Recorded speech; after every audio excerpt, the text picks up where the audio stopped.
As you all know, learning in this era has increasingly expanded through the widespread of technologies that offered various benefits.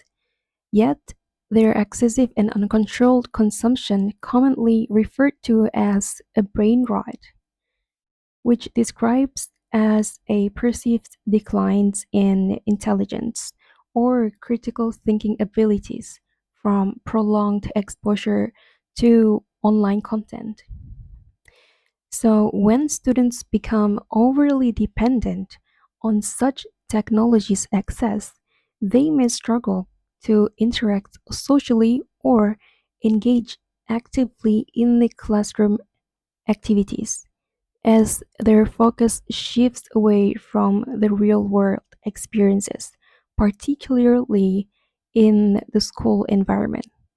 So, this case study emphasizes the crucial role of teachers in designing and implementing strategies to restore and enhance students' motivations, which has declined due to various internal and external factors.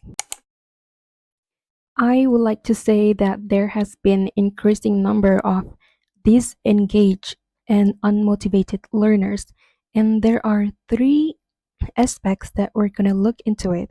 So the first one is their characteristics, specific characteristics being portrayed from a students such as their social, cognitive, and behavioral aspects brings a lot more implications to the whole environment.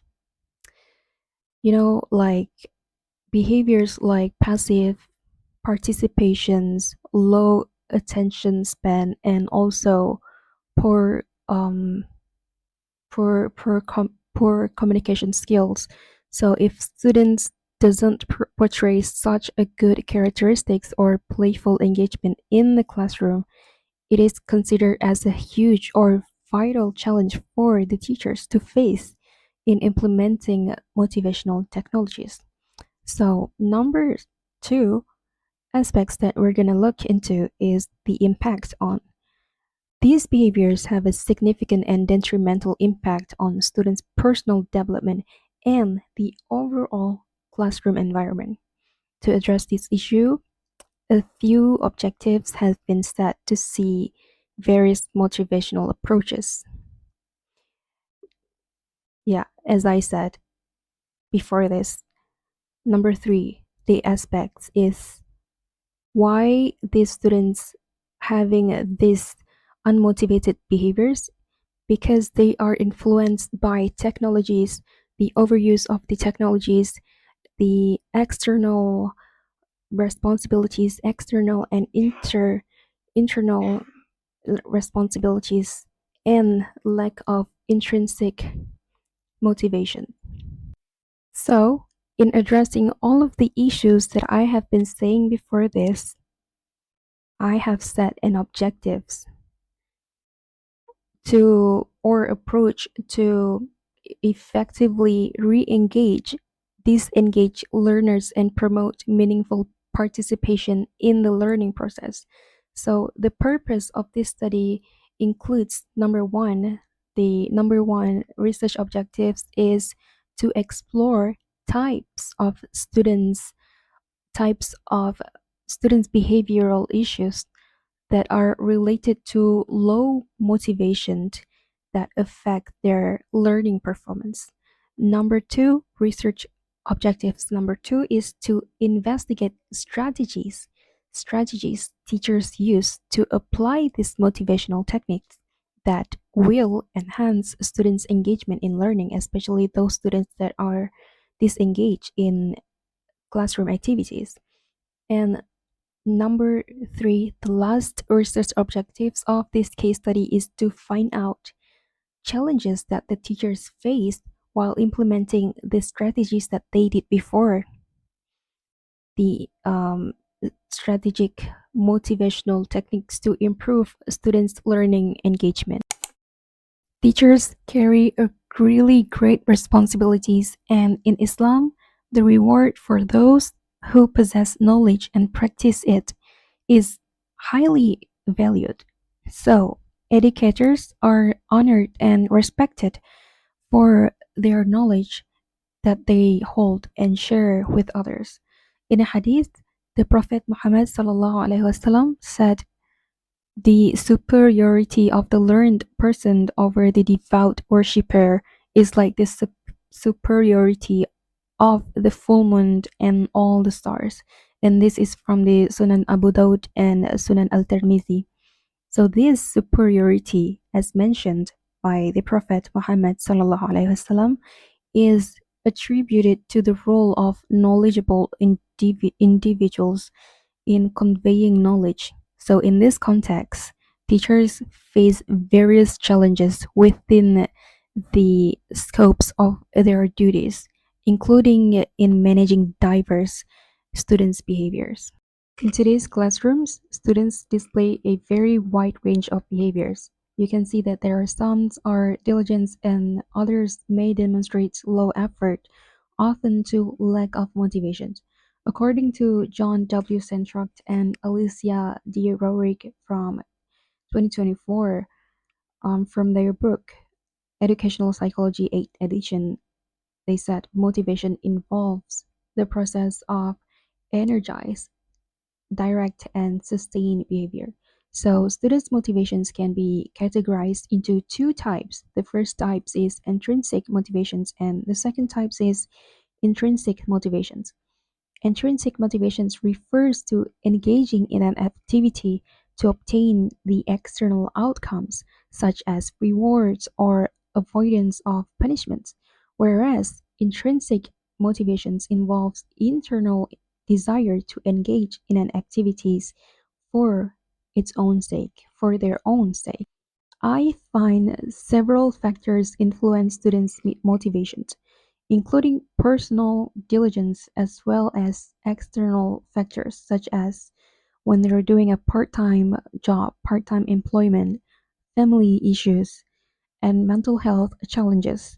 If these issues are not properly identified and addressed, they may negatively affect students' academic performance and the students' performance in the class. According to Berta Harian Online that I find from their article from the 2025, the increasing number of candidates that are absent from the 2024 Sijil Pelajaran Malaysia (SPM) examination has prompted the Ministry of Education to consider implementing a compulsory secondary education policy. And this highlights the seriousness of declining student engagement in the classroom. In light of this issue, teachers play a critical role in rekindling students' interest and engagement in learning, as this directly impacts their future. As educators, teachers have the capacity to shape students' behaviors or students' academic performance and development. So Reginald W. Jones from her thesis from 2024 emphasized that teaching styles significantly influence students' motivation, noting that the authoritative teaching styles produce more positive engagement outcomes compared to indulgent and authoritarian approaches. Therefore, it is a teacher's responsibility to identify the most effective strategies for their students. A case study that are conducted in the rural Indonesian school by Katerina Law, Fabi Mithya Yusuf, and Dedi Jasrial in 2025 found that teachers employed strategies such as positive reinforcement and using interactive materials like um, PBL and student-centered discussions. So some of these approaches were shown to enhance students' engagement, with students reporting increasing enthusiasm when praise and small reward were used in the classroom. According to Bryce CI, Bradley RH, Aberty, Swanson J.A., and Thompson M.S. from their thesis or their article in 2019, teacher support plays teacher support plays a significant role in students' engagement and can be divided into two key dimensions. So the first key dimensions is the students teacher relationship, where students feel valued, observed, and emotionally connected to the teachers. The second is instructional support, which involves setting clear expectations and providing understandable instructions, thereby encouraging students to actively completing their tasks.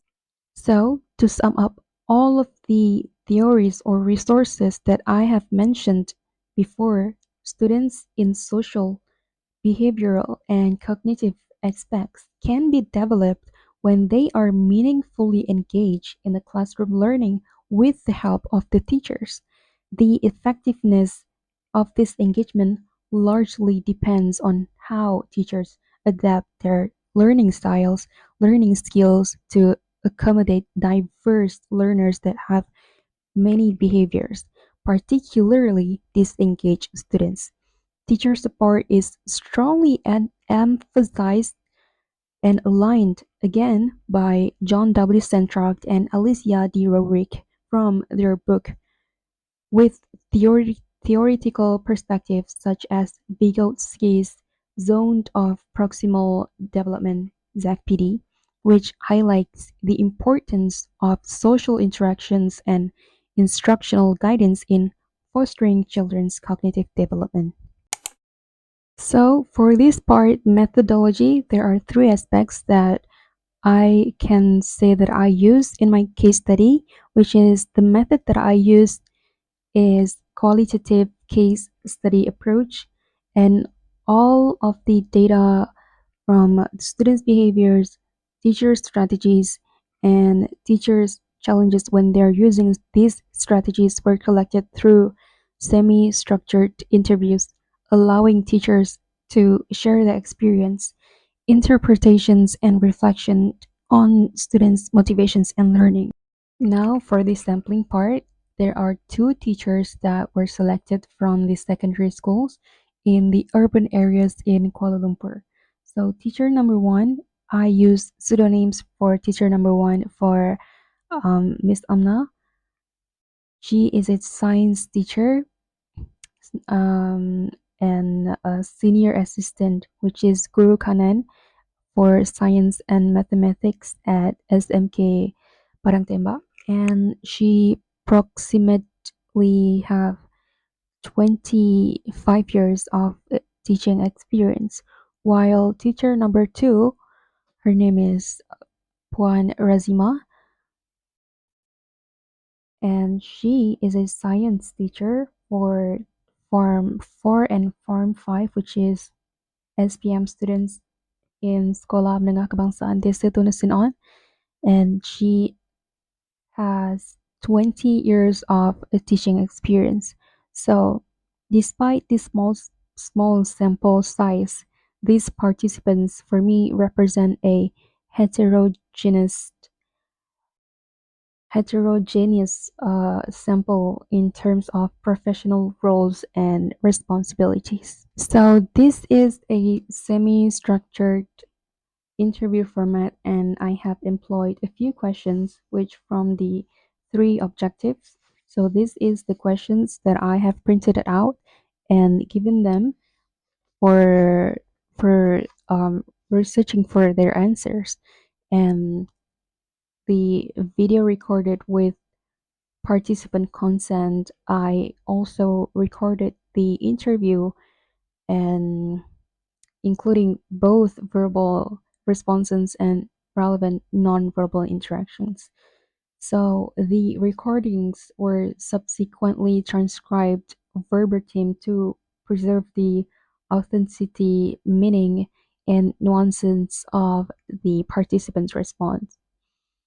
So for the systematic data, the organization and analysis, this the research questions, the research objectives were coded as RO, the research questions as RQ, and the interview questions as IQ.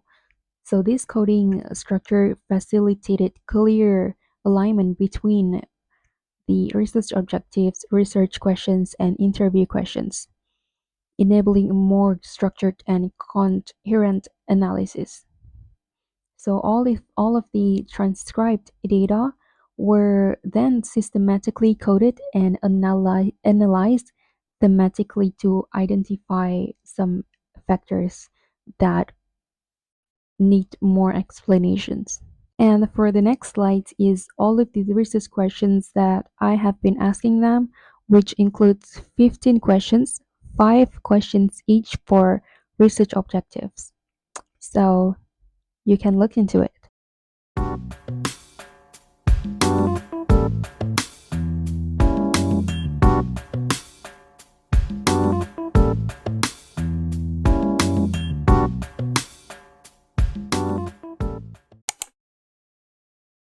Findings for thematic analysis for the objectives, research objectives 1, I have find similarities between these two teachers, which is these findings indicates students' low motivations that are influenced by a combination of behavioral, cognitive, and external factors as consistently identified by these both teachers. So passive classroom behaviors such as sleeping during lessons, lack of participation, and silence during asking questions, and minimal effort in completing tasks were commonly highlighted as, as indicators of low motivation. Kita tahu yang tidur tu ada, tapi biasanya tidur tu kita kejutkan lah. Kita kejutkan, bagi dia basuh muka. Kadang-kadang murid-murid ni pun dia cuba jugalah paksa diri dia supaya dia tak mengantuk kan. Yang macam mana kita tahu dia tak bermotivasi tu, dia belajar. Tapi dia belajar tidak sedaya upaya. Biasanya apa yang mereka buat atau apa yang saya nampak, mereka ni dia pasif. Pasif maksud dia tidak terlibat dalam perbincangan ataupun PDP tu sendiri. Okey, lepas tu ada setengah murid tu tidur. Okey, tidur. Lepas tu mereka juga akan diam je. Faham? Tak faham? Mereka diam saja. So differences emerge how teacher addressed students' motivations, where teacher 1 tended to view motivation through the lens of academic responsibilities and examinations demands, particularly SPM preparations in relation to the rising number of students absent from the 2024 SPM examinations has prompted by the Ministry of Education to consider a compulsory secondary education policy reflecting how serious concerns about declining the students' engagement for their academic performance, according to Bertiharian Online. In contrast, Teacher 2 adopted more relational and emotional responsive approach, emphasizing rapid building through informal interactions, humor, and sensitivity to students' mood. So these findings aligned with motivation theories in the educational psychology book by Centrock and Rorick in 2024, who defined motivations as the process that energize, direct, and sustain behavior. So these observed behaviors suggest that many students rely heavily on extrinsic motivations as their engagement depends on external monitoring, teacher presence, or situational pressure, which they only depend on the teacher itself.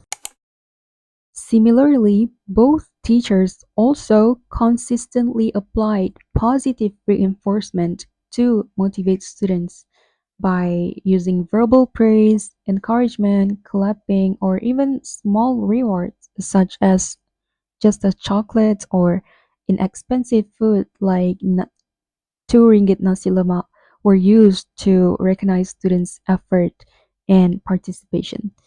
And this I can see is supported by this is by Bryce and all in 2019 from their thesis, which is teacher support consists of two key dimensions, which are the student-centered students-teacher relationship, where students feel emotionally connected and valued, and instructional support, which involves providing clear guidance and expectations. So these both dimensions were the evident in the practice of Teacher 1 and Teacher 2, as they combined emotional encouragement with structured learning activities to guide their students toward task completion. The next findings that I find from research objective number 2, which is to investigate strategies that the teachers use to motivate the disengaged learners, which both Teacher 1 and 2 similarly emphasized student-centered learning, and among the strategies frequently mentioned by both teachers were hands-on activities like using Amali for science, project-based learning, PBL, cooperative learning, group work, gallery walk, and the use of teaching aids, which is bahan bantu mengajar, BBM.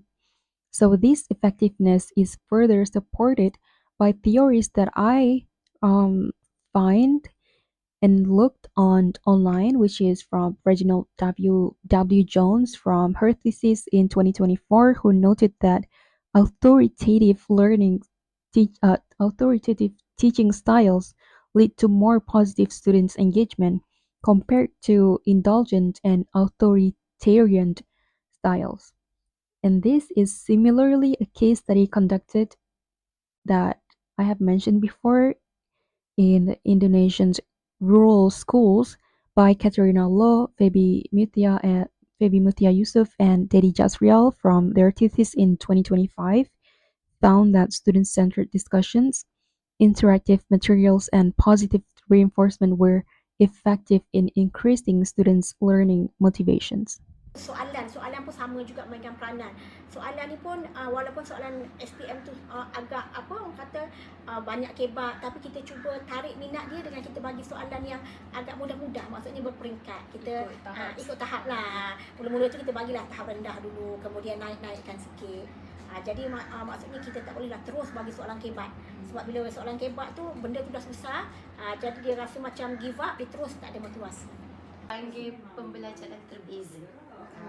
Pembelajaran terbeza ni kita akan macam contoh kita divide kumpulan. Masa kumpulan ni kita bukan bahagi, ada dua, sama ada kita bagi dalam tu level berbeza-beza.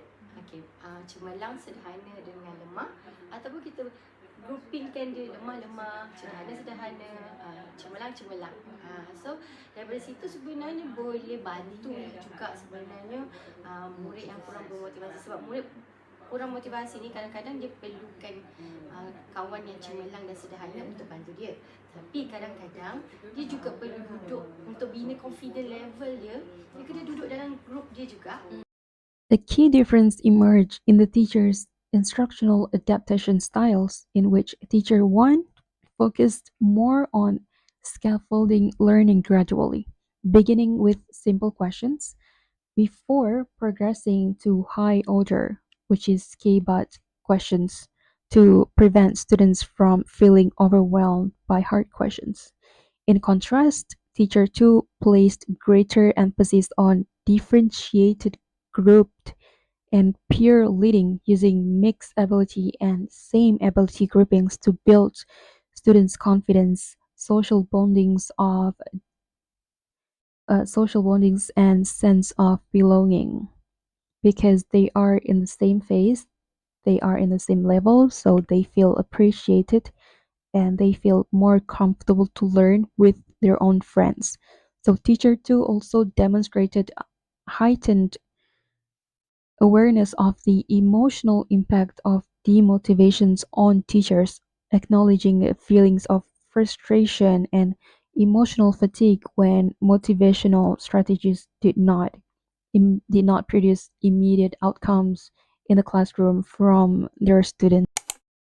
So for the last findings that I found in research objectives number 3 from the thematic analysis that I did for this number 3, I found that there is one hadith that are related to this, which is teachers carry a significant responsibility in shaping students' character and their future. So a role is that are highly valued in Islam, which is educators, are honored for the knowledge they possess and shares. So this reflected in the hadith of Prophet Muhammad sallallahu alaihi wasallam that I mentioned before, the superiority of a learned person over a worshipper is like the superiority of the full moon over the rest of all the stars from Sunan Abu Dawud and Sunan Al-Tirmidhi.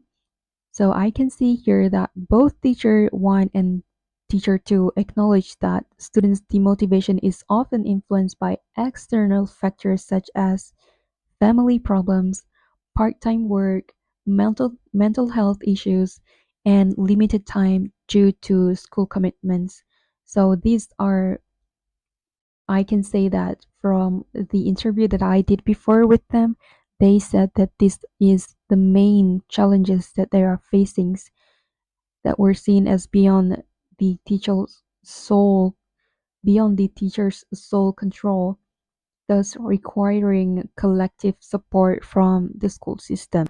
Kalau murid-murid yang macam ni, kita kena perlukan orang yang betul-betul profesional lah, macam kaunselor ke.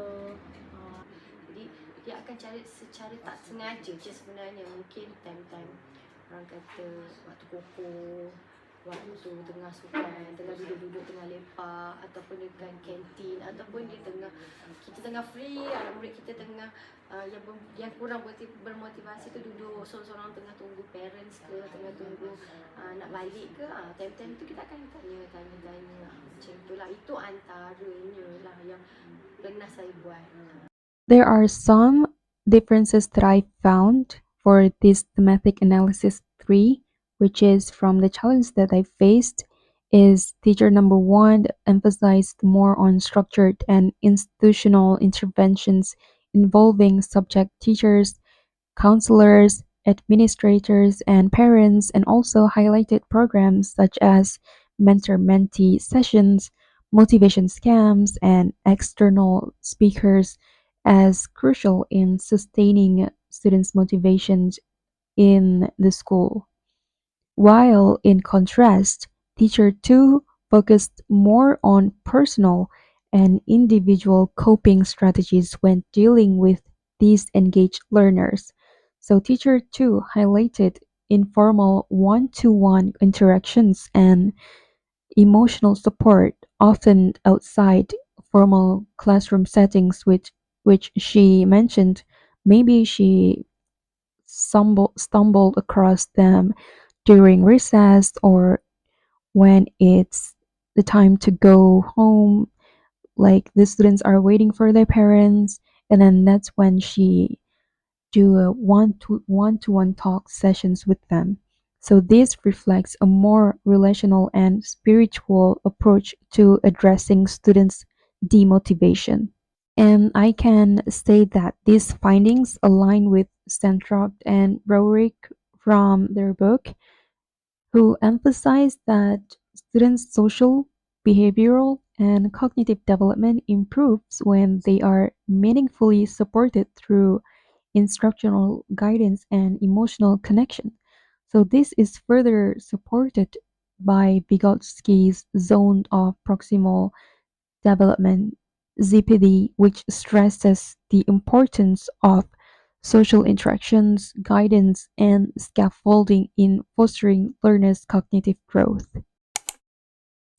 To summarize all of these factors, the aspects The strategies and the challenges that I found in this case study is that this case study examined teachers' strategies and challenges to overcome students' demotivation, and then they used motivational strategies and the challenges that they faced in sustaining engagement.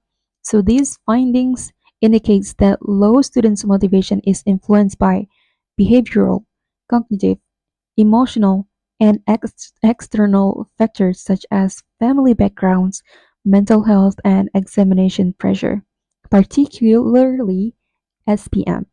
So both teachers identify passive behaviors such as sleeping in class, lack of participation in the classroom activities, and minimal effort in learning as clear indicators of disengagement. So student-centered strategies including project-based learning, PBL, BBM, bahan bantu belajar, bahan bantu mengajar, and group work, gallery walk, etc. Different and also differentiated instructions, hands-on activities, and positive reinforcement were also found to be an effective strategies that were used in enhancing engagement these for the demotivation students. So differences in teaching approaches were also observed, with one teacher adopting more structured, exam-focused strategy, while the other, which is teacher number two, more emphasized on relational and emotional support. So overall, I can say that this study highlights the crucial role of a teachers supported by school systems in fostering students' motivations and engagement learning in the classroom. For the recommendations that I can recommend to number one, future research, they should adopt a mixed method approach combining classroom observations with interviews to capture both teachers' perceptions and real-time students' behaviors, while also incorporating students' perspectives. At the policy level, which is number two, the Ministry of Education MOE, Kementerian Pendidikan Malaysia, should strengthen programs that support students' motivations beyond academic achievement, particularly at the secondary level, by expanding counseling service, mental health support, and motivation initiatives for at-risk students.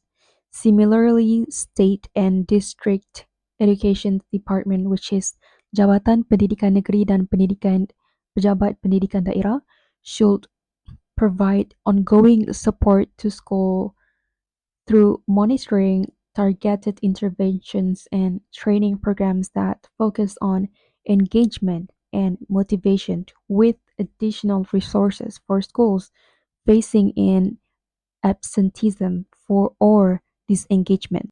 And now for the school levels, I can say that school administrators should foster a supportive learning environment by strengthening mentor-mentee programs, collaborating with counselors, organizing motivational camps more, or workshops with external facilitators, and reducing teachers' workloads to allow them in focusing more on individual attention for disengaged students. Finally, for parents and guidance, they should actively support their children's learning and motivation through regular communication with them, with the students, and also with teachers, participation in awareness programs, and reinforcement of emotional support, and also imply healthy routines and positive encouragement at home to their kids, particularly during critical examinations periods such as SPM.